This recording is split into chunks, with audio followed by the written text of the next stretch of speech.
कर दिया स्टार्ट। अच्छा, तो हमने ये बात की थी कि एसेंशियल्स ऑफ वैलिड कॉन्ट्रैक्ट में जो कॉन्ट्रैक्ट होता है अगर वो आपका इन्फोर्सेबल है in the court of law तो दैट मींस कि वो एग्रीमेंट और कॉन्ट्रैक्ट में ही फर्क होता है। अच्छा, अगर एक सवाल आपको ये डेफिनेशन तो समझ में आई हुई है ना, ये वाली जो मेरा पॉइंट है जिसको मैं बार-बार रिट्रेट कर रही हूँ, दोबारा बार-बार कह रही हूँ, इस चीज़ की अंडरस्टैंडिंग तो समझ में लगती है ना कि मैं क्या कह रही हूँ कि एग्रीमेंट और कॉन्ट्रैक्ट में एक चीज़ का फर्क है।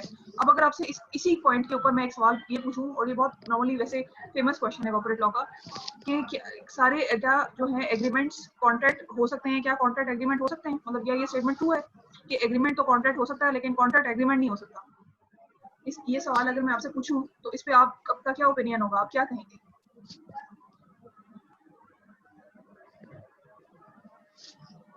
क्या एक एग्रीमेंट जो है उसको तो वो कॉन्ट्रैक्ट हो सकता है लेकिन एक कॉन्ट्रैक्ट एग्रीमेंट नहीं हो सकता? इस सवाल की क्या आपके दिमाग में अंडरस्टैंडिंग डेवलप होती है? आप किस तरह से इसका आंसर दे पाएंगे, जबकि मैं आपको पहले ये बता चुकी हूँ कि एग्रीमेंट में भी मैम आपका प्रपोजल भी होता है, प्रॉमिस भी होता है, और कॉन्ट्रैक्ट में भी इन्फोर्सबिलिटी एग्जैक्टली। देखो, एक एग्रीमेंट है ना, लेट्स सपोज दो बंदों के दरमियान एक बात हुई, इन्फोर्सबिलिटी नहीं होती मैम। एग्जैक्टली आपने इसी तरह इसको जस्टिफाई करना है। आपने कहना है कि देखिए, एग्रीमेंट जो है वो दो बंदों के दरमियान मुआहदा तो हो गया, लेकिन वो कोर्ट लेकिन अब उसे कोर्ट में लेके नहीं जा सकते। वो कोर्ट की नज़र में उस सारे क्राइटेरिया को मीट नहीं करता जो कोर्ट में आपने लेके जाने के लिए जो एक बेसिक पैरामीटर होता है ना, एक क्राइटेरिया होता है। देखो, अगर आप ये देखें ना तो हर जो अदालत होती है उसका एक जुरिस्डिक्शन होती है। जैसे मिसाल के तौर पर हाई कोर्ट की जुरिस्डिक्शन है, जो मुकदमे तहसील कोर्ट में, जो डिस्ट्रिक्ट कोर्ट में हैंडल हो जाते हैं, वो हाई कोर्ट में नहीं जाते। ठीक है, ये माइक म्यूट करें, मुझे ना मेरी आवाज़ वापस इको हो रही है, इसको देख लें। अच्छा, तो ये बात है। हेलो, अगर मुझे थोड़ा सा फीडबैक दो ताकि मुझे पता चले कि मैं सही जा रही हूँ या कहाँ पे गड़बड़ हो रही है, मुझे पता जी चलेगा। मैम, मैम पता नहीं ये कुछ स्टूडेंट्स की रूट कर दें मैम। वेट कर रहे हैं। अच्छा, ठीक है। अच्छा, तो ऐसा है कि मैं बता ये रही थी कि इस सवाल को हैंडल कैसे करना है, कि एग्रीमेंट कैसे कॉन्ट्रैक्ट हो सकता है, और कॉन्ट्रैक्ट जस्ट अ सेकंड, आज कुछ डिस्टॉर्शन मुझे सुनाई दे रही है। अच्छा, अब ठीक है, मैम अब ठीक है। वेट कर एंटर करें। जी स्टूडेंट्स वेट कर रहे हैं, वो एंटर नहीं हो रही क्लास में। जी, मैं कर रही हूँ, एडमिट कर रही हूँ। तो मैं ये बता रही थी कि इस सवाल को हैंडल करना है कि अगर आपने ये बताना है कि क्या इस सवाल का जवाब देना है कि एग्रीमेंट कॉन्ट्रैक्ट हो सकते हैं लेकिन कॉन्ट्रैक्ट एग्रीमेंट नहीं हो सकते, उसके लिए जो उसका जो लॉजिक है, जो आर्ग्यूमेंट है, वो ये है कि एक एग्रीमेंट को आप उसमें वो एसेंशियल जो मिसिंग है उसको ऐड करके आप उसको कॉन्ट्रैक्ट बना सकते हैं। लेकिन एक कॉन्ट्रैक्ट को आप ये कहें कि इसको एग्रीमेंट बनाया जाए, वो नहीं होता, बिकॉज जो अल्टीमेट पर्पस होता है वो ये होता है कॉन्ट्रैक्ट बनाने का कि आप उसको कोर्ट का जो बीच में इन्फ्लुएंस है, और कोर्ट का जो एक कहते हैं ना, एक आपको ये दोनों पार्टीज को इस चीज़ का अंदाजा होता है कि अगर हमने किसी ने भी परफॉर्मेंस ना दी proper according to the specification, तो ये कोर्ट में चला जाएगा और फिर हमें इसका जो है वो कॉन्सिक्वेंसेस बेयर करने पड़ेंगे। तो ये जो डर होता है ना कॉन्ट्रैक्ट एक्ट में, और खासतौर पर जो कमर्शियल और जिस तरह के भी कॉन्ट्रैक्ट बिजनेस में बिल्ड किए जा रहे होते हैं, तो कॉन्ट्रैक्ट्स ही किए जाते हैं, क्योंकि एग्रीमेंट में एनफोर्सेबिलिटी नहीं होती, तो देयर आर चांसेस फ्रॉड के, डिसेप्शन के, और परफॉर्मेंस पूरी ना करने के, ब्रीच के, कॉन्ट्रैक्ट के तोड़ देने के, पार्टीज के आपस में डिफॉल्ट कर जाने के, इस किस्म के चांसेस होते हैं। तो एग्रीमेंट ज़्यादा रिस्की होता है, और कॉन्ट्रैक्ट जो है वो एक उसमें रिस्क का एलिमेंट कम होता है। और दूसरी चीज़ ये, जब कोर्ट बीच में इन्वॉल्व हो जाता है तो फिर आपको के लिए ये जो पार्टीज होती हैं, इनके लिए डिफिकल्ट होता है कि आप उसको कन्वर्ट करें वापस एग्रीमेंट। फिर वो जो अगर ऐसी सिनेरियो कोई out of the base scenario या एक्सेप्शनल केस कोई आता है सामने, तो फिर आप ये करते हैं कि आप अगर कोर्ट को आप बाहर निकालते हैं, मतलब आपकी जो डिस्कशन है, आपका जो बीच में एग्रीमेंट है, अगर आप कोर्ट वाला फैक्टर, एनफोर्सेबिलिटी का फैक्टर निकाल देते हैं, तो ऑब्वियसली वो कॉन्ट्रैक्ट तो नहीं रहेगा, लेकिन फिर उसकी जो वैल्यू है वो भी खत्म हो जाएगी। तो ये प्रेफर किया जाता है बिजनेस में कि एग्रीमेंट्स को कॉन्ट्रैक्ट में कन्वर्ट किया जाए। और ये बात भी लॉजिकल है कि एग्रीमेंट को आप आसानी से कॉन्ट्रैक्ट बना सकते हैं, लेकिन कॉन्ट्रैक्ट को एग्रीमेंट की तरफ लेकर जाना, बनाना, वो प्रैक्टिस नहीं है, वो उसको मतलब क्या कहेंगे उसको, कि आप उसको प्रेफर नहीं करते हैं, उसको प्रमोट नहीं करते कि ऐसा किया जाए। ठीक है, लेकिन अगर आपसे ये कहा जाए क्या एग्रीमेंट को कॉन्ट्रैक्ट बनाया जा सकता है, तो डेफिनेटली बनाया जा सकता है। जितने हम एसेंशियल्स अभी पढ़ेंगे 10 के 10, उनमें से कोई जो भी एलिमेंट आपको एग्रीमेंट में मिसिंग नजर आता है, आप उसको ऐड कर दें तो वो कॉन्ट्रैक्ट बन जाएगा। ठीक है, तो ये चीज़ है, ये सवाल को, ये मशहूर ज़माना सवाल है। जब भी अगर आपसे ये कोई कोई पूछे कि आपने कॉन्ट्रैक्ट एक्ट पढ़ा है, तो एक तो चीज़ ये है कि आपको पता होना चाहिए कि कॉन्ट्रैक्ट के एसेंशियल्स क्या होते हैं, आपको फिंगर टिप्स आने चाहिए, और आपको ये पता होना चाहिए कि एग्रीमेंट और कॉन्ट्रैक्ट में क्या फ़र्क होता है, प्रॉमिस में और प्रपोजल में क्या फ़र्क होता है। ये छोटी छोटी एक एक लफ्ज़ का एक फ़र्क है, वो आपको इसकी अंडरस्टैंडिंग होनी चाहिए।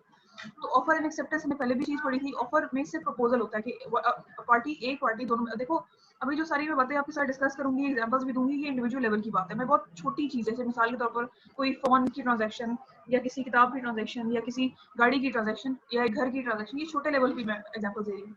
किसी चीज को अगर आप बड़ा कर लें, मतलब किसी प्लाजे की ट्रांजैक्शन कर लें या बिजनेस की आपस में गुड्स की ट्रांजैक्शन हो जाए या इस किस्म की बड़े लेवल की ट्रांजैक्शन, तो ये इसी की जनरलाइजेशन है वो भी। मतलब इसी तरह बड़े कॉन्ट्रैक्ट्स भी ऐसे ही फॉर्म होते हैं, इसी तरह उनकी भी सारी कंडीशंस मेट की जाती हैं और कंडीशंस ऐड की जाती हैं। इसी तरह लॉयर्स की हेल्प की जाती है और उनसे कहा जाता है कि ये हमारे सारे जो कंसर्न्स हैं उनको मीट किया जाए, उनको इस कॉन्ट्रैक्ट में ऐड किया जाए, ताकि अगर एक चीज कॉन्ट्रैक्ट में लिखी हुई है, अगर एक चीज डॉक्यूमेंटेड है, तो फिर उसको कोर्ट में लेके जाना और अपना पॉइंट प्रूफ करना आसान हो जाता है। वैसे तो वर्बल यानी कि आप मुंह से बोल के भी दूसरे के साथ ये मुआहदा कर सकते हैं, लेकिन उसकी वो वैल्यू नहीं होती कोर्ट के सामने, उसको प्रूफ करना बहुत मुश्किल हो जाता है। तो ये बात है। तो हमने पढ़े थे ऑफर एंड एक्सेप्टेंस की बात की थी कि ऑफर एंड एक्सेप्टेंस होनी चाहिए, लाजमी है कि एक बंदा उसको अभी ऑफर रिटर्न भी हो सकती है, ये वर्बल भी हो सकती है, ये इम्प्लाइड भी हो सकती है और ये जो है वो एक्सप्रेस भी हो सकती है। एक्सप्रेस का क्या मतलब है कि आप उसको लिख के दे दें कि ये मैं चाहता हूँ कि आप मुझे गाड़ी बेचें, अगर आप चाह रहे हैं तो आप एक्सेप्टेंस दे देंगे, वो भी लिखी भी दे देंगे।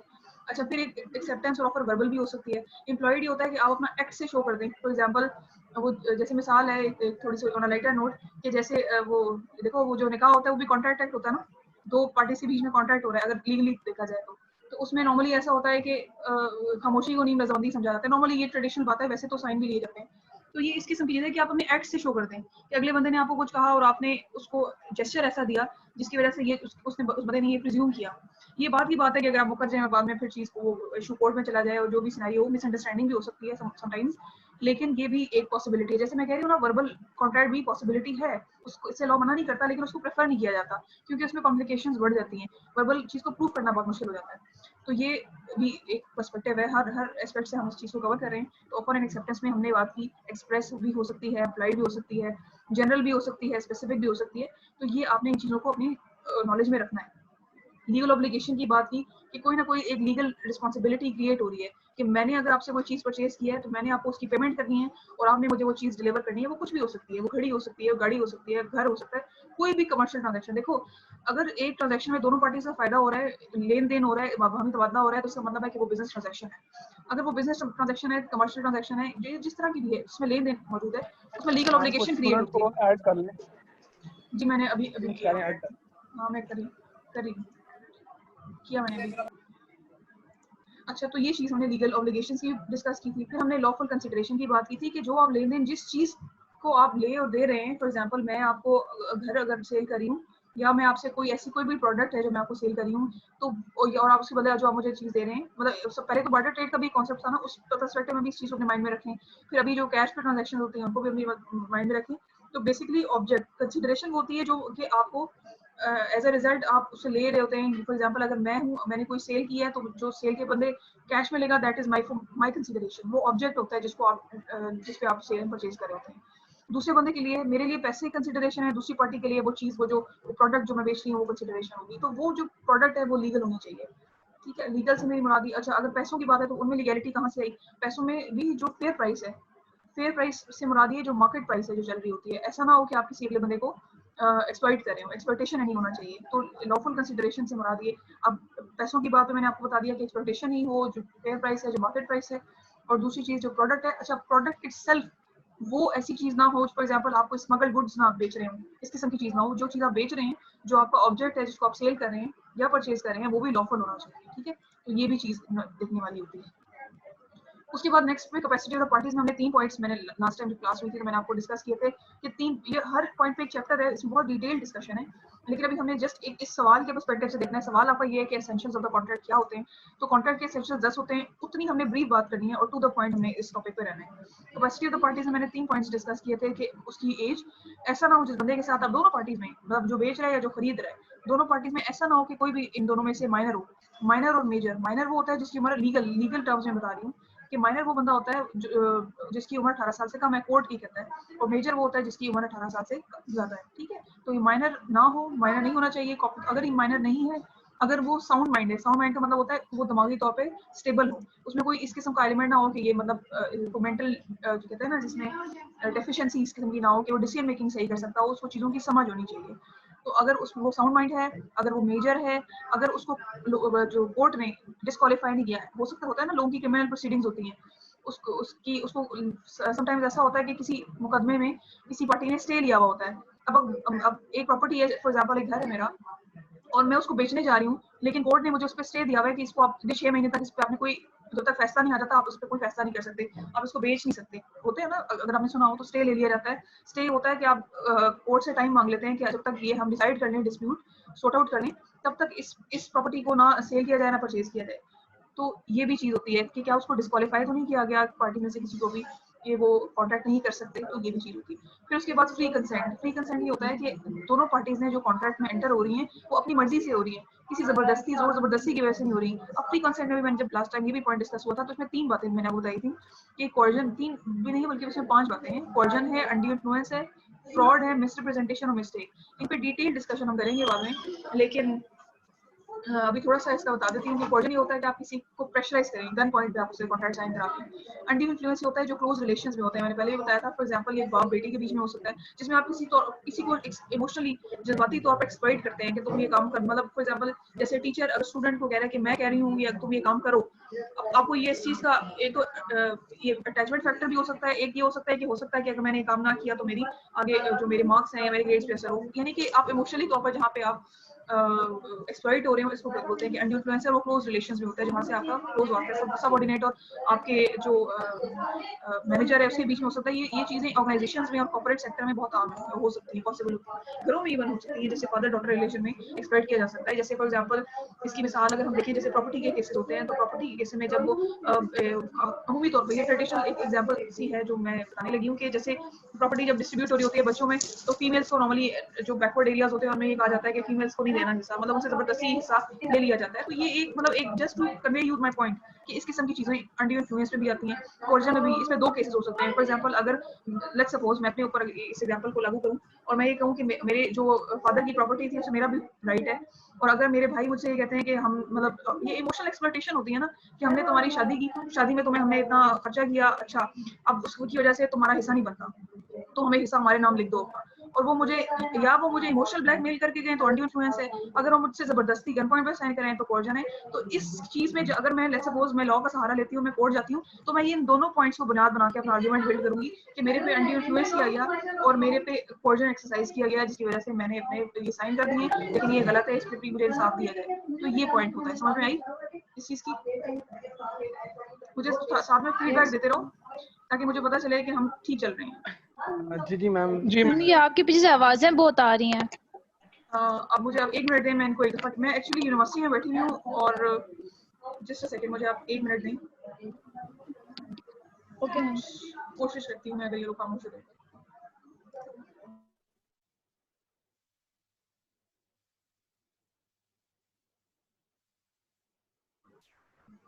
अच्छा, आई होप कि अभी थोड़ी कमी होगी वॉइस, ये नॉइस में। तो अच्छा, फ्री कंसेंट तक ओके है? फ्री कंसेंट से आगे चलें? Yes ma'am. Yes ma'am. अच्छा ओके। उसके बाद जो नेक्स्ट पॉइंट था वो हमारा था लॉफुल ऑब्जेक्ट। लॉफुल ऑब्जेक्ट से भी मुराद ये है कि जो आप देखो, एक तो कंसीडरेशन और लॉफुल जो ऑब्जेक्टिव, ऑब्जेक्ट से मुराद आपका ऑब्जेक्टिव है। Consideration that was something physical, कोई फिजिकल चीज थी, फॉर एग्जांपल जैसे गाड़ी है और उसके बदले पैसे हैं, ये फिजिकल है ना, फिजिकल चीज है। लेकिन जो आपका ऑब्जेक्ट है, ये this is from the objective, कि ऑब्जेक्टिव जिसके लिए आप वो पर्पस जो आप हासिल करना चाह रहे हैं वो ऐसा ना हो किसी बंदे को धोखा देना हो, यानी कि आपको पता है कि ये जो वीट है इसकी प्राइस जो है वो फ्यूचर में बढ़ेगी, तो अभी मैं खरीद लूँ उसको, तो अगले बंदे का नुकसान आपने करना है। ये बीच में जो ऑब्जेक्टिव है ना, जो कॉन्ट्रैक्ट का, वो लीगल होना चाहिए, वो इमोरल नहीं होना चाहिए, उसमें कोई धोखाधड़ी नहीं होना चाहिए, पब्लिक वेलफेयर होना चाहिए उसमें। इस किस्म की कोई चीज, ऐसा कोई नेगेटिव ऑब्जेक्टिव ना हो आपके कॉन्ट्रैक्ट का जो आप करने जा रहे हैं, ठीक है? तो ये इस चीज का ध्यान रखना है। नॉर्मली ये इस तरह से होता है कि स्पेकुलेशन में ऐसा होता है। फॉर एग्जांपल अगर आपको लग रहा है कि ये इस प्रोडक्ट की प्राइसेस फ्यूचर में बढ़ जाएंगी, तो आप अभी उसे खरीद लें। ये आपको समटाइम्स ऑर्गेनाइजेशंस में ऐसा होता है कि आपको ये चीज का पता होता है कि इनसाइडर इन्फॉर्मेशन मिल जाती है, इसलिए तो insider information is a illegal act with in the companies, कि जो बंदे जो एम्प्लॉइज काम कर रहे होते हैं ऑर्गेनाइजेशन के अंदर, उनको इस चीज का पता होता है कि क्या एक मिनट एडमिट करते हैं। अच्छा, एक मिनट मुझे दीजिएगा।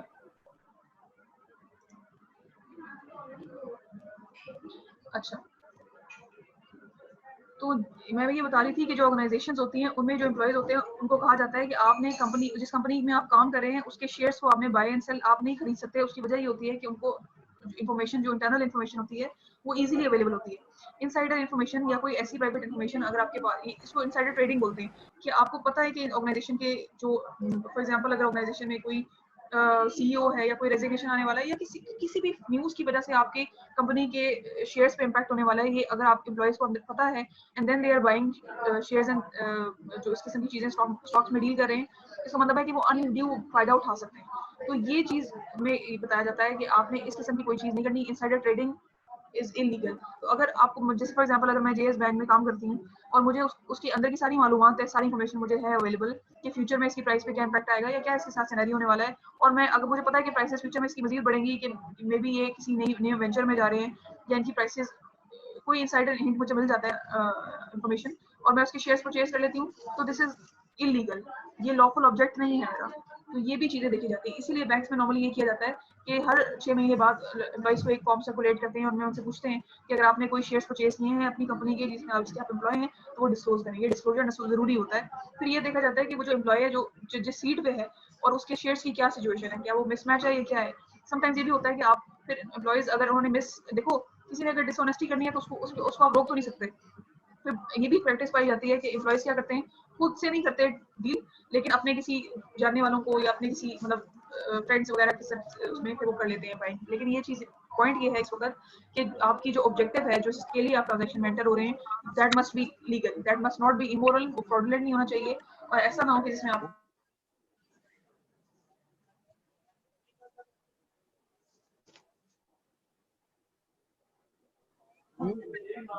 मैम आवाज नहीं आ रही आपकी।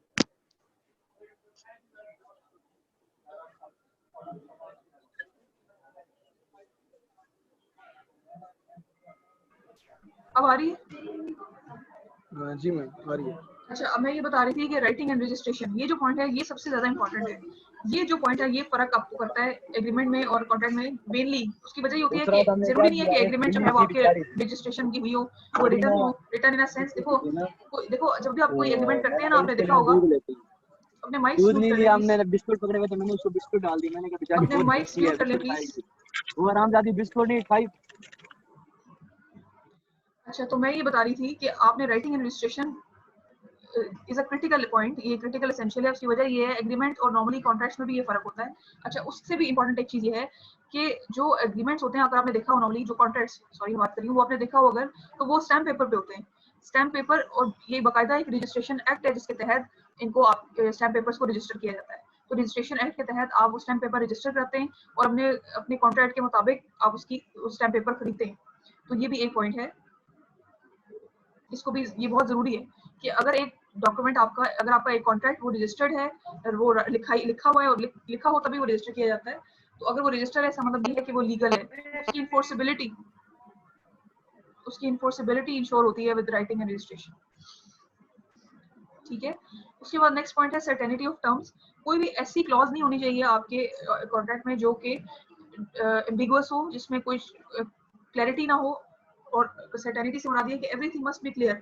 अगर आपने कोई प्रोडक्ट सेल करनी है, उसकी हर स्पेसिफिकेशन क्लियरली रिटर्न होनी चाहिए। ठीक है, तो ये इससे मुराद है। फॉर एग्जांपल देखो, अब जैसे एक कॉन्ट्रैक्ट है, इसमें लिखा है एग्जांपल कि अगर आप ये कह रहे हैं कि मैंने हाउस सेल करना है, तो आपने ये चीज बतानी है कि वो कहाँ पे लोकेटेड है, उसके क्या सारी स्पेसिफिकेशंस है।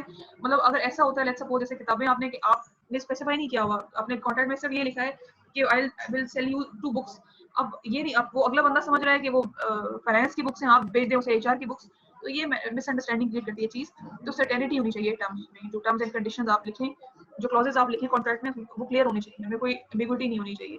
पॉसिबिलिटी ऑफ परफॉर्मेंस ये कहता है, ये पॉइंट, इसका ये मतलब है कि जो आप डिसाइड करें ना, ट्रांजैक्शन जो लेन देन आप डिसाइड करें कि we are going to do it, उसमें वो पॉसिबल हो परफॉर्म करना। ऐसा ना हो कि आप कॉन्ट्रैक्ट करें कि मैं तुम्हारे लिए चांद तारे तोड़ लाऊंगा और वो एक्चुअल में पॉसिबल नहीं, आप कर नहीं सकते। इस किस्म का कोई एग्रीमेंट नहीं होना चाहिए।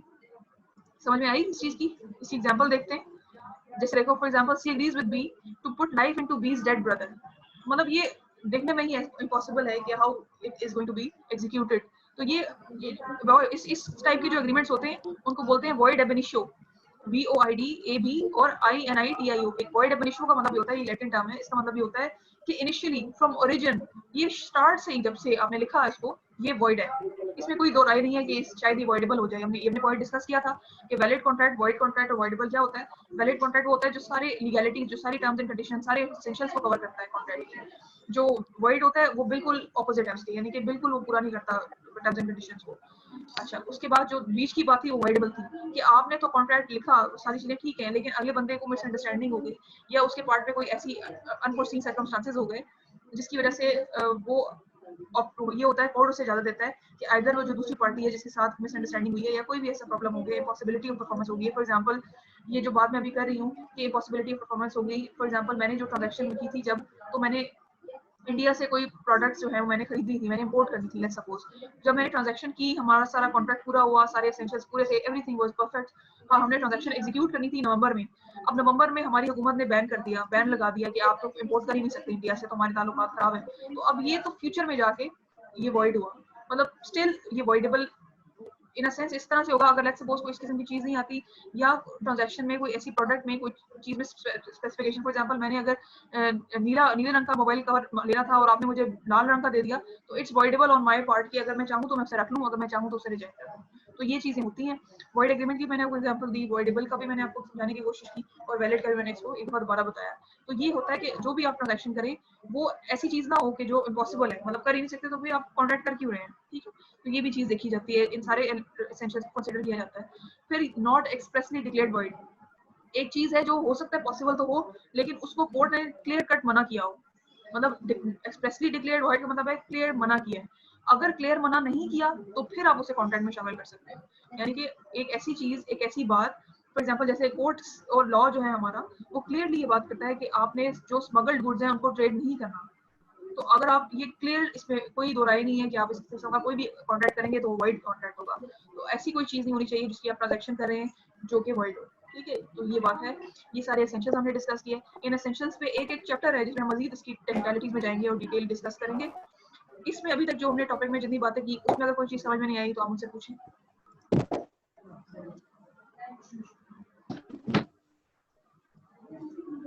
इसमें कोई क्लियर है मैम, आगे क्लियर चले। है। अच्छा, यस मैम। एग्रीमेंट और कॉन्ट्रैक्ट में हमने डिफरेंस पहले भी किया था, हमने इसको आज स्टार्ट में दोबारा भी इसको एक बार हल्का सा इसका जिक्र किया। अब ये जो डिफरेंस है आपने इस विद पॉइंट्स, ये आपने खुद से करना है। एग्रीमेंट और कॉन्ट्रैक्ट का डिफरेंस ये फॉर्मल है कि आपको पता होना चाहिए फिंगर टिप्स पे कि एग्रीमेंट और कॉन्ट्रैक्ट में जो डिफरेंस के पॉइंट्स हैं वो ये 4 हैं, आपको पता होना चाहिए। बाइंडिंग वर्ड का मतलब यही होता है, बाइंडिंग का मतलब होता है कि आप पे ये इम्पोज है चीज, आपने you have to do it. Agreement पे आप अगर नहीं पूरा करेंगे ना, लेट्स सपोज एक एग्रीमेंट आपने किया है और आप उसे पूरा नहीं कर रहे, तो कोई आपको ये पूछने नहीं आएगा, मतलब कोर्ट में तो जा नहीं सकते। देखो आप पे ये तभी पोस्ट की जाएगी ना एक चीज की आपने करनी, आप पाबंद तभी होंगे ना जब आपको इस चीज का डर है कि देखो लेट्स सपोज मैंने किसी के पैसे देने और मैंने कॉन्ट्रैक्ट लिखा हुआ है और मैं नहीं दे रही और वो कोर्ट में चला गया, तो कोर्ट समन करेगी ना मुझे। कोर्ट अपने जो बंदे भेजेगी, लेट्स सपोज मुझे एक दफा समन आएगा, दूसरी दफा आएगा कि कोर्ट में हाजिर हो, अगर मैं नहीं होती तो मुझे हो सकता है उस पर कोई वो वारंट जारी हो जाए। तो ये बाइंडिंग है, कोर्ट की तरफ से मुझ पे बाइंडिंग है कि मैं अगले बंदे का हक अदा करूं। तो ये मुझे जो ये फैसिलिटी होती है ये आपको कॉन्ट्रैक्ट में मिल जाती है, ये आपको एग्रीमेंट में नहीं मिल सकती। एग्रीमेंट बाइंडिंग नहीं होते, दोनों पार्टीज वो पाबंद नहीं होते इस चीज के कि वो करे या ना। कोई एक भी अगर डिफॉल्ट कर जाता है, कोई एक भी अगर मना कर देता है, ये कहते हैं मैंने नहीं देनी, तो आप किसके पास जाएंगे इंसाफ लेने। तो ये बात है। उसके बाद नेक्स्ट जो पॉइंट है वो है difference between illegal agreement and void agreement. Illegal agreement वो एग्रीमेंट होता है जिसकी नेचर ही इलीगल है, मतलब कोर्ट में या लॉ की नजर में कभी भी ये इस किस्म का जो एग्रीमेंट है इलीगल, उसको एक्सेप्टेबिलिटी मिलती ही नहीं है। एग्रीमेंट तो वैसे ही कोर्ट में नहीं जा सकता, उसकी वजह ये कि वो उसमें पॉसिबिलिटी नहीं होती, और अगर इलीगल एग्रीमेंट किया है तो वो तो किसी सूरत भी एक्सेप्टेबल नहीं है। लेकिन जो वॉइड एग्रीमेंट होता है, वॉइड एग्रीमेंट आप कर सकते हैं। देखो कोर्ट में आप चीज फाइल कर सकते हैं, यानी एक मिनट जस्ट सेकंड। तो देखो एग्रीमेंट तो कोर्ट में एक तो बात क्लियर है कि नहीं जा सकता, लेकिन आप क्या एक चीज, एक एक्ट आप क्या उसको कोर्ट इजाजत देता है कि आप other than jurisdiction of the court वो भी आप काम कर सके। देखो जो लॉ है उसका बेसिक पर्पस ये है ना कि जो कि रूल्स एंड रेगुलेशंस को मॉनिटर करना, मतलब आपके पे सोसाइटी में एक ऑर्डर मेंटेन करना, ये this is the basic purpose. तो अगर इस किस्म की कुछ चीज इलीगल हो रही है तो उस पर लॉ एप्लीकेबल होता है ना। तो इस पर्सपेक्टिव से ये पॉइंट ऑफ डिफरेंस बताया गया है कि इलीगल एग्रीमेंट तो किसी सूरत अलाउ नहीं है लॉ में, लेकिन हाँ वॉइड एग्रीमेंट की पॉसिबिलिटी इस तरह से हो सकती है कि आपने एक दफा एक एग्रीमेंट किया और बाद में वो वॉइड हो गया, या किसी परफॉर्मेंस ना, फॉर एग्जांपल अगर जिस बंदे ने मुझे सर्विस देने का वादा किया था, मैंने उससे कहा कि मैं तुम्हें 10,000 रुपए दूंगी, मेरी एक पेंटिंग बना दो, अब वो पेंटिंग वो बंदा ही मर गया, तो फिर एग्रीमेंट वॉइड हो गया ना। तो यानी कि इसको करना मना नहीं है, लेकिन उसकी एग्जीक्यूशन में प्रॉब्लम हो सकती है कि अगर लेकिन अगर आप उसको लेके चलेंगे, कर सकते हैं आप उसे। वॉइड एग्रीमेंट हो सकता है, ऐसा एग्रीमेंट हो सकता है जो वॉइड हो, उससे लॉ को मना नहीं करता, लेकिन इलीगल एग्रीमेंट आप बिल्कुल भी नहीं कर सकते। और वॉइड एग्रीमेंट अगर होता है तो उसमें पार्टीज को अपने एंड पे चीज़ों को सॉर्ट आउट करना होता है, ठीक है। इस चीज़ को भी आपने गो थ्रू करना है। ये बिल्कुल माइन्यूट डिफरेंसेस हैं, इसलिए थोड़ा सा इसको ध्यान से पढ़ने की जरूरत है। अच्छा, उसके बाद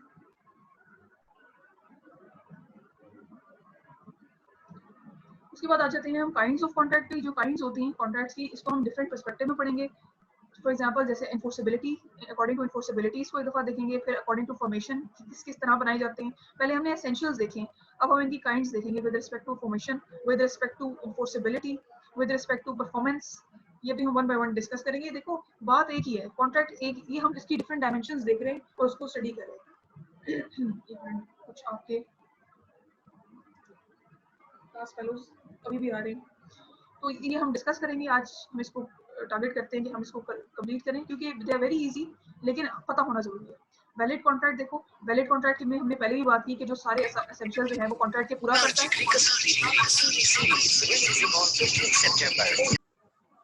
जो सारे एसेंशियल्स जो हैं वो कॉन्ट्रैक्ट के पूरे करता है और वो एनफोर्सेबल है। एक agreement becomes contract when it fulfils all the essentials of a valid contract. ये हमने चीज डिस्कस की है पहले भी। वॉइड कॉन्ट्रैक्ट के बारे में भी हम बात करके आए हैं, वॉइडेबल कॉन्ट्रैक्ट के बारे में भी हम बात करके आए हैं कि void valid contract is enforceable in the court of law. अगर एक कॉन्ट्रैक्ट वॉइड हो गया है तो ऑब्वियसली लॉ से ट्रीट नहीं करेगा। अगर आप ऐसा कोई मुकदमा, ऐसा कोई केस फाइल करेंगे कोर्ट में तो उसको ट्रीट नहीं किया जाएगा, ठीक है। अच्छा, उसके बाद वॉइडेबल कॉन्ट्रैक्ट में होता है कि पार्टी को ये डिस्कशन दी जाती है जिसके साथ आपने इस किस्म की कोई चीज होगी। फॉर एग्जांपल लेट्स सपोज, अगर जैसे एग्जांपल देखो, C compelled B to sell his car at gun point. अगर कोर्जन का केस है ये, अगर कोर्जन की कोई सिनेरियो होता है और उस पर केस फाइल होता है कोर्ट में, तो कोर्ट जो दूसरी पार्टी है जिसके साथ कोर्जन एक्सरसाइज किया गया है उसको ये ऑप्शन देता है, यानी कि उसके लिए ये कॉन्ट्रैक्ट वॉइडेबल है। अगर वो चाहे तो ये कॉन्ट्रैक्ट एग्जीक्यूट कर ले, ये ट्रांजैक्शन होने दे। अगर वो चाहे तो उस कॉन्ट्रैक्ट को वॉइड करते हैं कि मैंने नहीं करना, मैं इस कॉन्ट्रैक्ट को खत्म करना चाहता हूँ, ये जाती हूँ। तो ये according to enforceability there are 3 types, valid, void and voidable. According to formation देखो, एक्सप्रेस का मतलब होता है जो चीज लिखी गई हो, जो आपने लिख लिया। फॉर एग्जांपल अगर कॉन्ट्रैक्ट को आपने लिख लिया है तो उसको बोलते हैं कि एक्सप्रेस है, रिटर्न है।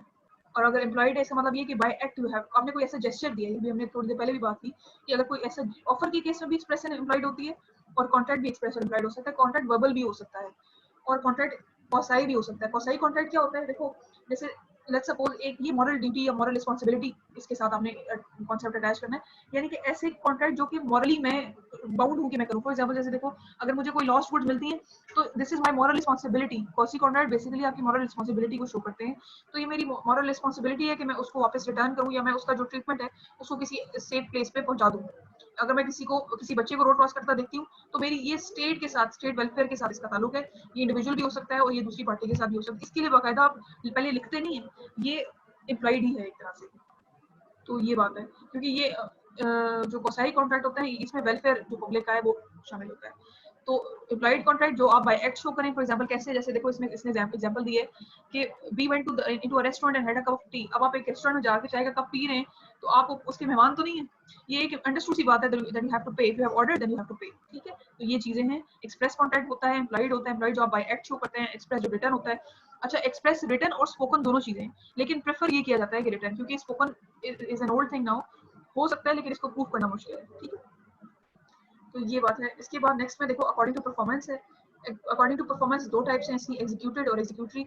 एग्जीक्यूटेड वो होता है जिसमें आपने कॉन्ट्रैक्ट जो किया हुआ था उसमें आपने सारे के सारे आपकी जो रिक्वायरमेंट्स थी वो पूरी कर ली। फॉर एग्जांपल मेरे जिम्मे था कि मैंने गाड़ी बेची अगर, तो मैंने गाड़ी डिलीवर करनी है दूसरे बंदे को, उसने मुझे उसके अगेंस्ट जितने पैसे देने हैं वो पैसे उसने मुझे अगर इंस्टॉलमेंट में देने थे या इकट्ठे देने थे, उसने मुझे पैसे डिलीवर हो चुके हैं, मुझे उसने पैसे दे दिए हैं और मैंने उसको ट्रांजैक्शन वो गाड़ी डिलीवर करा दी। यानी कि जो परफॉर्मेंस थी हम दोनों के एंड पे हमने वो पूरी कर दी है। इसका मतलब है that is an executed contract.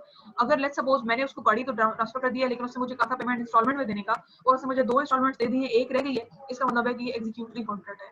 कुछ ऑब्लिगेशंस रह गई हैं जो भी पूरी नहीं है, ठीक है। यहाँ तक कोई प्रॉब्लम,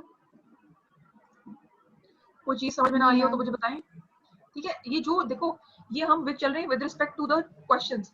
अभी तक में जो हमने काइंड्स डिस्कस की, ये इसका स्कोप इस सवाल का इधर तक है। जो हमने एसेंशियल्स डिस्कस किए और जितने डिस्कस किए, हमारा उस क्वेश्चन का स्कोप उधर तक है। जब हम डिटेल में जाएंगे, हर पॉइंट को एलेबोरेट करेंगे, तो फिर हम देखेंगे, हम टॉपिक वाइज चलेंगे कि किस पॉइंट में हमें क्या क्या चीज, कोई एक्स्ट्रा अननेसेसरी चीज हमने इससे बात नहीं की, हम टू द पॉइंट चल रहे हैं, ठीक है। इसी तरह आपने भी अपनी अपने क्वेश्चंस को और अपने टॉपिक्स को लेके चलें। अब देखो अकॉर्डिंग टू द पार्टीज अगर देखा जाए तो यूनिलेटरल कॉन्ट्रैक्ट है। यूनिलेटरल देखो नाम से पता चल रहा है कि इसमें एक साइड है, वन साइडेड कॉन्ट्रैक्ट है। वन साइडेड कॉन्ट्रैक्ट की क्या एग्जांपल होती है? फॉर एग्जांपल जैसे देखो कि मैं अगर ये ऑप्शन फॉर एग्जांपल इसकी एग्जांपल है यूनिलेटरल कॉन्ट्रैक्ट की। यूनिलेटरल में कॉन्ट्रैक्ट में आप अनाउंस कर देते हैं कि हम अपनी गाड़ियां सेल करना चाहते हैं, तो बिड आप अगले बंदे से लेते हैं, मतलब बहुत सारे लोगों से लेते हैं, जिसकी सबसे कम होती है उसको आप दे देते हैं। That is a unilateral contract. फिर इसी तरह देखो अब अगर ऑक्शन की अनाउंसमेंट हुई है और ऑक्शन हो रही है, तो फिर अगर अगला बंदा बिड करेगा, no matter who he is, तो जो ऑक्शन करने वाला है वो बाउंड है ना, वो उसकी अगर बिड सबसे लो है तो वो उसके लिए बाउंड है कि वो उसको देगा, सेंक्शन करेगा। इसी तरह एग्जांपल में देखो, इसी तरह देखो बायलैटरल कॉन्ट्रैक्ट, ये बायलैटरल कॉन्ट्रैक्ट वो पीछे एसेंशियल से जो हम स्टोरी डिस्कस करते आ रहे हैं, और हमने डिफरेंट कॉन्ट्रैक्ट्स की बात भी की, सोशल कॉन्ट्रैक्ट की बात की, हमने डिफरेंट कॉन्ट्रैक्ट्स की बात की। ये बायलैटरल कॉन्ट्रैक्ट जो सिंपल हम कॉन्ट्रैक्ट जिसको अंडरस्टैंड कर रहे हैं फ्रॉम द वेरी स्टार्ट, ये उसी का दूसरा नाम है कि इसमें दो पार्टीज इन्वॉल्व होती है, टू साइडेड होता है ये, ठीक है। तो ये बात। अच्छा, उसके बाद circumstances when a contract become void, जब आपने एक कॉन्ट्रैक्ट किया उस वक्त वो वैलिड था, उसमें सारे एसेंशियल्स मौजूद थे, everything was perfect and you were about to execute it, आप उसे परफॉर्म करने जा रहे थे, लेकिन वो वॉइड हो गया। तो कौन कौन से सर्कमस्टांसेस होते हैं जिसमें एक कॉन्ट्रैक्ट आपका वैलिड कॉन्ट्रैक्ट वॉइड हो सकता है? उसमें तीन बातें हैं। ये इम्पॉसिबिलिटी ऑफ परफॉर्मेंस, इम्पॉसिबिलिटी अभी हमने पहले डिस्कस की कि जब हमने ट्रांजैक्शन की थी तब वो मौजूद थी चीज, लेकिन जब हम उसको एग्जीक्यूट करने लगे तब उसको एग्जीक्यूट करना नामुमकिन हो गया। उसकी क्या एग्जांपल हो सकती है? फॉर एग्जांपल जिस घर की मैं ट्रांजैक्शन करी थी वो बर्न हो गया, जिस गाड़ी की मैं ट्रांजैक्शन करने वाली थी वो चोरी हो गई, तो इम्पॉसिबल हो गया कि मुझे वो गाड़ी डिलीवर करती। इसी तरह सब्सीक्वेंट इलीगैलिटी का मतलब है कि सब्सीक्वेंट यानी कि आपने ट्रांजैक्शन की उस वक्त एवरीथिंग वाज ओके, मैंने जो चीजें मंगानी थी इंडिया से, मैंने उस अगली पार्टी से बात कर ली थी, हमारी पेमेंट तय हो गई थी, हमने सारी कंडीशंस डिसाइड कर ली थी, लेकिन जब मैंने 2 महीने बाद इंपोर्ट करना था, 2 महीने बाद इंडिया की ने बैन लगा दिया कि कोई भी चीज, कोई भी गुड्स पाकिस्तान नहीं जाएंगी, तो सब्सिक्वेंट इलीगल हो गया ना वो काम, या हमारी या पाकिस्तान में इंपोर्ट से बैन लग गया फ्रॉम इंडिया। तो ये सिनेरियो होता है जिसमें आप सर कहते हैं कि सब्सिक्वेंट इलीगैलिटी की वजह से इस पॉइंट को बेस बना के आप कहते हैं ब्रीच कॉन्ट्रैक्ट की कि कॉन्ट्रैक्ट जो है वो वॉइड हो गया। Rejection of voidable, let's suppose कि मैं मुझे कहा गया था कि मुझे ओप्पो का मोबाइल बेचा जाएगा, लेकिन मुझे उन्होंने सैमसंग का मोबाइल दे दिया, मैं ये केस कोर्ट में ले गई, मैंने कोर्ट में जाके कहा मेरे साथ धोखा हो गया है, तो कोर्ट मुझे ऑप्शन देगी कि अगर आप चाहें तो एक्सेप्ट कर लें जो बेचा जा रहा है आपको सैमसंग, अगर अदरवाइज आप उसे रिजेक्ट कर दें, तो मैंने उसे रिजेक्ट कर दिया। अब अगर मैंने रिजेक्ट कर दिया, एक मिनट मैम, जी जी बताइए, जी जी पूछें। मैम आपने कादियानी ये जो काफिर हैं, सॉरी समझ नहीं। सब्सिक्वेंट मैम ये जो कादियानी सब्सिक्वेंट काफिर मैम आपने जो ये जो लास्ट आपने पढ़ाया है सब्सिक्वेंट इलीगलिटी जो है, इसमें हाँ। मैम इस जो कॉन्ट्रैक्ट बताया है मैम, ये गवर्नमेंट सतह पर होता है, मतलब कि सिर्फ सॉरी उधर सी इस पे रिस्ट्रिक्शन लगती हैं? सॉरी मैं समझ नहीं पाई, दोबारा से क्योंकि पूछे। किस मैम सतह ये पे जो होता है? गवर्नमेंट बैन करती है किसी भी ट्रेड को, नहीं किसी नहीं, भी ये तो ट्रेड एक को बैन एग्जांपल है। करती है, जैसे आप यहाँ पर मैम अमन, ये मतलब कि यही पूछना मैं चाह रहा हूँ कि ये सिर्फ गवर्नमेंट लेवल पे होता है या फिर प्राइवेट सेक्टर्स भी इसको अलाउ नहीं करते या हो बैन सकता कर है। सकते हैं? ये देखो, ये तो एक एग्जांपल है ना, ये समझाने का पर्पस ये है कि अभी आपने जो ट्रांजैक्शन की तो एवरीथिंग वाज फाइन, लेकिन थोड़े टाइम बाद 2 महीने बाद जब एग्जीक्यूशन का टाइम आया तो वो चीज पॉसिबल नहीं थी, यानी कि किसी वजह से, कोई भी वजह हो सकती है। फॉर एग्जांपल जैसे देखो, मैं तुम्हें एग्जांपल देती हूँ दूसरी, जैसे देखो एक पेंटर था, उसने, जैसे मैंने पहले भी बात की कि उसने मुझसे कमिटमेंट की, हमारा हमने लिख के एग्रीमेंट, ये कॉन्ट्रैक्ट साइन कर लिया कि आप मुझे मेरी पेंटिंग बना के देंगे और मैं आपको उसके बदले 20,000 रुपए दूंगी, और 20,000 रुपए मैंने ट्रांसफर भी कर दिए, लेकिन उसने मुझे जो है वो पेंटिंग से पहले, मुझे डिलीवर करने से पहले उसकी डेथ हो गई, तो सब्सिक्वेंट इलीगैलिटी उसकी वजह से आप वो नहीं दे पा रहा, तो मेरे पैसे, मैं बाउंड हूं कि मुझे पैसे मेरे वापस मिले जाएं, मतलब मेरा राइट है ये कि मुझे मेरे पैसे वापस दिए जाएं। लेट्स सपोज हुई भी हो सकता है, दूसरा सिनेरियो ले लो कि मैंने भी पेमेंट नहीं की और उसने मुझे पेंटिंग नहीं दी, और जब टाइम था कि मुझे 20 तारीख को मेरी पेंटिंग डिलीवर होगी, तो मैं उसको उस वक्त कैश पेमेंट करूंगी, और उस टाइम पे मुझे पता चला कि उसकी तो डेथ हो गई है, तो फिर वो इम्पॉसिबल हो गया ना, इलीगल हो गया। या लेकिन ये इम्पॉसिबिलिटी में आएगा, इलीगैलिटी में नहीं आएगा। इलीगल में जो आपका सब्जेक्ट मैटर है ना, उसको इलीगल करार देना चाहिए, और वो मेरा ये वॉइड मैम, यानी वॉइड हो जाएगा ये? वॉइड हो जाएगा वो। अगर इलीगैलिटी की बात की जाए ना, तो वो देखो जी जी। गवर्नमेंट लेवल की बात इसलिए है क्योंकि ये जो इलीगैलिटी और किसी चीज को लीगल करार देना और इलीगल कहना, ये government is competent to do these things, ये इसलिए ये इसमें गवर्नमेंट की एग्जांपल, और ये जो मैंने भी पहले बात की ना पेंटर वाली, वो इम्पॉसिबिलिटी में फॉल करती है। जैसे मैंने जो पेंटर की एग्जांपल दी है ना, वो इम्पॉसिबिलिटी और परफॉर्मेंस में फॉल करती है। इसमें आपका पॉइंट ठीक है कि ये गवर्नमेंट पे, क्योंकि देखो किसी चीज को लीगल करा देना और इलीगल करा देना, ये गवर्नमेंट की ज्यूरिसडिक्शन है ना, ये हमारी नहीं। जी मैम, ये चीज़ मैम एक्चुअली ये सारे रिलेट कर रहे हैं ना, थोड़ा हाँ, सा बिल्कुल साथ मिले जुले से हैं, इस वजह से थोड़ी सी हो रही थी। बिल्कुल ये ऐसे ही इसलिए क्लियर करना था। बिल्कुल। रिजेक्शन ऑफ द वर्डेबल में मैंने आपको बताया कि जिस पार्टी के साथ कोई इस किस्म की मिसअंडरस्टैंडिंग या कोई फ्रॉड या मिसकंसेप्शन हुई है, तो उसके उस पे ये चीज़ उसको ये जी इख्तियार दिया जाता है कि वो उसको या तो एक्सेप्ट करे या वो रिजेक्ट करे। तो अगर वो पार्टी उसको रिजेक्ट कर देती है, दैट मीन्स कॉन्ट्रैक्ट वॉइड हो गया। ठीक है? जी मैम, अच्छा, ठीक है। फिर नेक्स्ट फोर्थ पॉइंट है impossibility of depending event. Impossibility of depending event ये है कि लेट्स सपोज आपने किसी चीज को बेस बना के, यानी कि इसको बोलते हैं कंटिंजेंट कॉन्ट्रैक्ट। कंटिंजेंट कॉन्ट्रैक्ट वो कॉन्ट्रैक्ट होता है जिसमें आप किसी चीज को बेसिस बनाते हैं कि लेट्स सपोज ये इवेंट ये हुआ तो मैं ये वाला ये काम करूंगी। लेट्स सपोज मिसाल के तौर पर फॉर एग्जांपल अगर मैं ये कहूँ कि कोई ऐसा इवेंट जिसकी बेसिस पे लेट्स सपोज जैसे एग्जांपल ये देखो कि मैं आपको आपके साथ ये ट्रांजैक्शन एग्जीक्यूट करूंगी अगर ये वाला वाकया हो गया। लेट्स सपोज जैसे इसने एग्जांपल में लिखा है कि C contracts to give 1 lakh rupees to B. अगर मेरा एडमिशन यहाँ हो गया तो मैं तुम्हारे साथ ये ट्रांजैक्शन करूंगा। तो अगर और लेट्स सपोज एडमिशन नहीं होता तो इसका मतलब है कि वो कॉन्ट्रैक्ट कंडीशनल जो कॉन्ट्रैक्ट्स होते हैं ना, कंडीशनल को थोड़ा सा अगर लीगल वर्ड देखा जाए तो वो कंटिंजेंट बोला जाता है उसको। तो जो कंडीशनल कॉन्ट्रैक्ट्स होते हैं उसमें जो अगर कंडीशन पूरी नहीं होती तो वो कॉन्ट्रैक्ट वॉइड हो जाता है। ठीक है, तो ये बात है जहाँ पे आपका जो ये दो टॉपिक्स जो essentials of a valid contract और आपकी जो काइंड्स ऑफ कॉन्ट्रैक्ट है यहाँ पे एंड होते हैं। इसमें थोड़ा सा हमने एक एडिशनल एक चीज़ भी डिस्कस कर ली है। ये इसलिए डिस्कस किया है क्योंकि ये पता होनी चाहिए चीज़ें। ये आगे जब वॉइड कॉन्ट्रैक्ट का टॉपिक आएगा पूरा तो उसमें हम मजीद डिटेल में and with lots of examples हम फिर डिस्कस करेंगे इसको। तो यहाँ तक हमने जो पढ़ा काइंड्स ऑफ कॉन्ट्रैक्ट को हमने डिस्कस किया, हमने जो एसेंशियल्स पूरे पढ़ लिए हैं। हमें अब ये थोड़ी लीगल टर्म्स का पता चल गया है कि क्या वर्ड क्या होता है, वर्डेबल क्या होता है, वैलिड क्या होता है, एक्सप्रेस क्या होता है, इम्प्लाइड क्या होता है, इन्फोर्सिबिलिटी का क्या मतलब होता है। ये सारी जो टेक्निकल लीगल टर्म्स है बेसिकली, इन चीज़ों का आपको अंदाजा हुआ। तो इन चीज़ों से अपने आप को फेमिलराइज करें क्योंकि यही आपने इस्तेमाल करनी है। ये जो मैंने आपको ट्रांसलेशन करके बताई है इसका पर्पस सिर्फ कॉन्सेप्चुअल अंडरस्टैंडिंग देना था ना। एक्चुअल में तो आपको यही टर्म्स का इस्तेमाल आना चाहिए। सब्सिक्वेंट लीगलिटी अगर मैं वर्ड कहूँ आपसे कॉन्सेप्ट, तो आपको पता होना चाहिए कि इसके पीछे क्या कॉन्सेप्ट है, उसकी क्या एग्जाम्पल उसके लिए ज़्यादा सूटेबल है। तो इसमें अगर कोई प्रॉब्लम है तो मुझे बताएं। नो मैम, क्लियर है मैम। ठीक है। अच्छा, इसमें ये था कि बदर तुम कह रहे थे कि ये सिर्फ वर्ड के नोट्स हैं। वर्ड के नोट्स सिर्फ नहीं है, इसकी एक प्रेजेंटेशन भी है, पीपीटी फाइल भी है, वो मैं आपसे शेयर कर दूंगी। आप उसको अपनी क्लास के साथ भी शेयर कर लें और ये नोट्स भी मैंने पहले ही मेरे ख्याल से शेयर कर दिए हैं, ये भी आप शेयर करें। तो अभी आज तक में हमने essentials of the valid contract और हमने काइंड्स ऑफ कॉन्ट्रैक्ट को हमने कंप्लीट किया है और फिर हम इसके बाद नेक्स्ट पे देखते हैं। अच्छा, मैंने आपसे एक चीज़ डिस्कस करनी थी। कंपैरेटिवली आज की क्लास जो क्लास थी हमारी, इसमें हमें डिस्टर्बेंस ज़्यादा फेस करनी पड़ी है as compare to the last one. तो इसका कुछ इलाज करो ताकि फिर हम अगर किसी स्पीकर को बुलाते हैं, किसी रिसोर्स पर्सन को बुलाते हैं तो ये वाले प्रॉब्लम्स आप फेस करने पड़ेंगे। मैम ये प्रॉब्लम तो मैम हर क्लास में हो रहे हैं, पिछले सेमेस्टर में भी हो रहे थे। अभी भी कुछ स्टूडेंट्स हैं जो लिंक शेयर कर देते हैं। मेरी इन सब से ये रिक्वेस्ट है, जितने भी सेक्शन है आप काइंडली इस तरह ना करें। यहाँ पर लड़कियां भी होती हैं, टीचर्स होते हैं, आप लोग शेयर कर देते हैं और देख लें किस तरह के मैसेजेस कर रही हैं। फिर बड़े वगैरह। अच्छा, इसके अलावा अब ये दो लोगों यार बात समझने वाली होती है। ये अब यहाँ पर काफी मैम ये अपनी क्लास के लोग हैं जो शेयर कर देते हैं। इनसे रिक्वेस्ट कर रहा हूँ काइंडली इस तरह ना करें, प्लीज इस तरह ना करें। पहले हम लोग क्लासेस ऑनलाइन ले रहे हैं, ये प्रॉब्लम एक अलग है और ऊपर से आप ये प्रॉब्लम भी कर रहे हैं। तो रिक्वेस्ट कर रहा हूँ आप सबसे, इस तरह ना करें यार। इस चीज का ध्यान रखें। और दूसरी चीज ये कि दो हैंड्स रेज नजर आ रहे हैं। ये जितने भी ये क्यों है, ये मुझे बताएं। अगर कोई इशू है तो कोई सवाल है तो बता दें। मैम मेरा क्वेश्चन है आपसे। जी बताएं। मैम इनको आप साथ साथ लीव कर दिया करें। मैम मैंने पूछना था, आपने जो हमें बात पूछी थी कि एक एक पॉइंट को फॉर एग्जांपल मैं आपसे कोई कॉन्सेप्ट पूछूंगी तो आपको इसकी एग्जांपल आनी चाहिए। मैम मुझे आपकी बात नहीं समझ आई, आपने मैम जो भी बोली।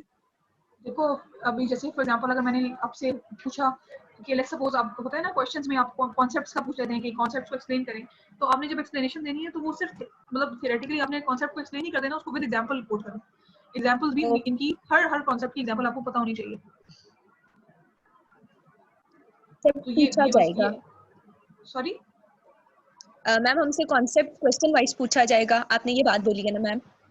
कॉन्सेप्ट देखो लेट्स सपोज अगर मैं आपसे कहती हूँ कि मुझे आप एसेंशियल्स बताएं कॉन्ट्रैक्ट के, तो ऑब्वियसली आप मुझे सारे एसेंशियल्स बताएंगी और उसमें आप एग्जांपल्स भी ऐड करेंगी। Examples are the part and parcel of your corporate law. हर सवाल को अटेम्प्ट करेंगे तो विद एग्जांपल्स, हर कॉन्सेप्ट को डिस्कस करेंगे विद एग्जांपल। लेट्स सपोज अगर आपसे सिर्फ डेफिनेशंस का क्वेश्चन आता है तो उसमें भी आपने कॉन्सेप्ट के साथ उसकी डेफिनेशन लाजिम व मलजूम आएंगे।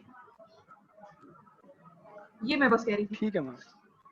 ठीक है, देखो एक चीज तो ये होती है कि आपको क्वेश्चन में केस दे दिया जाता है। लेट्स सपोज मैं आपको एग्जांपल दे दूं, अगर एक ये रिवर्स तरीका भी होता है। एक ये तरीका होता है कि जैसे आपको एग्जांपल दे दी जाए और आपको आइडेंटिफाई करना हो कि ये क्या है, ये वॉइड कॉन्ट्रैक्ट है या वैलिड है या वॉइडेबल है, ये सोशल है या ये एग्जीक्यूटेड है एग्जीक्यूटरी है।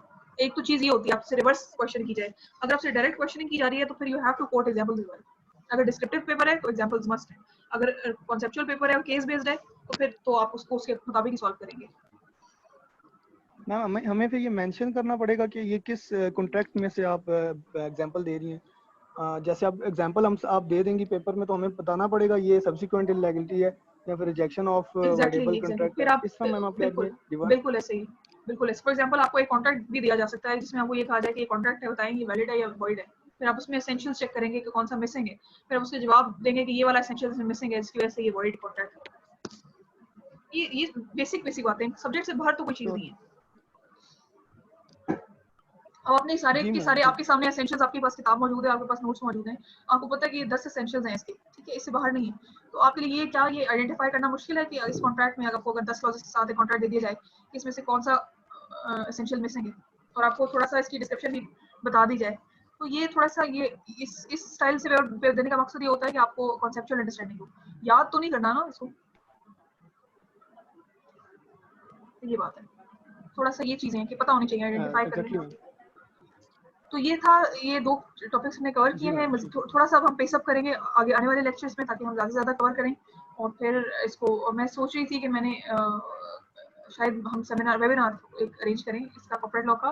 तो लेकिन ये अपने मसाइल मैंने आज देखे हैं कि काफ़ी नॉइस है और डिस्टर्बेंस है, तो इसको थोड़ा सा देखो, इसका कोई सोल्यूशन आपस में डिस्कस करो। देखो अच्छा है कि अगर हम लर्न तो कर रहे हैं, अगर इससे अगर अंडरस्टैंडिंग बेहतर हो रही है तो एक चीज़ फ़ायदे की है, तो उससे मज़ीद हम बेहतरी की तरफ जा सकते हैं। तो इसलिए कोशिश करें कि इस तरह की डिस्टर्बेंसेस ना हो, आप आपस में डिसाइड करें और फिर मुझे बताएं कि हम करें कि नहीं करेंगे। वेबिनार वाला सिनेरियो उसमें ये था कि मैं जो कुछ प्रैक्टिसिंग लॉयर्स के साथ हम एंगेज करेंगे, उनसे पूछें कि प्रैक्टिकली क्या चल रहा है इस वक्त, ठीक है। थोड़ा सा इंसाइटफुल सेशंस करें ताकि हमें प्रैक्टिकली पता चले कि इस वक्त मार्केट में क्या हो रहा है। किताबों में ये किताब तो मैंने भी जब पढ़ी थी 2008 में, तो इसी तरह यही किताब पढ़ी थी। आपको मैंने बताया था कि जो कॉन्ट्रैक्ट एक्ट है वो 1872 का है, तो हमारे एंसेस्टर्स ने भी यही किताब, यही चीजें पढ़ी होंगी, ठीक है। तो इसको आप देखें इंशाल्लाह, फिर आपसे हम नेक्स्ट सेशन में कनेक्ट करेंगे, ठीक है। अपना ख्याल रखें जी, ठीक है मैम, अल्लाह हाफिज़। ओके, अल्लाह हाफिज़। मैम ये शेयर कर देगा जितना भी मटेरियल। जी जरूर, मैं कर दूँगी, ठीक है, रिकॉर्डिंग भी मैम साथ। ठीक होगा।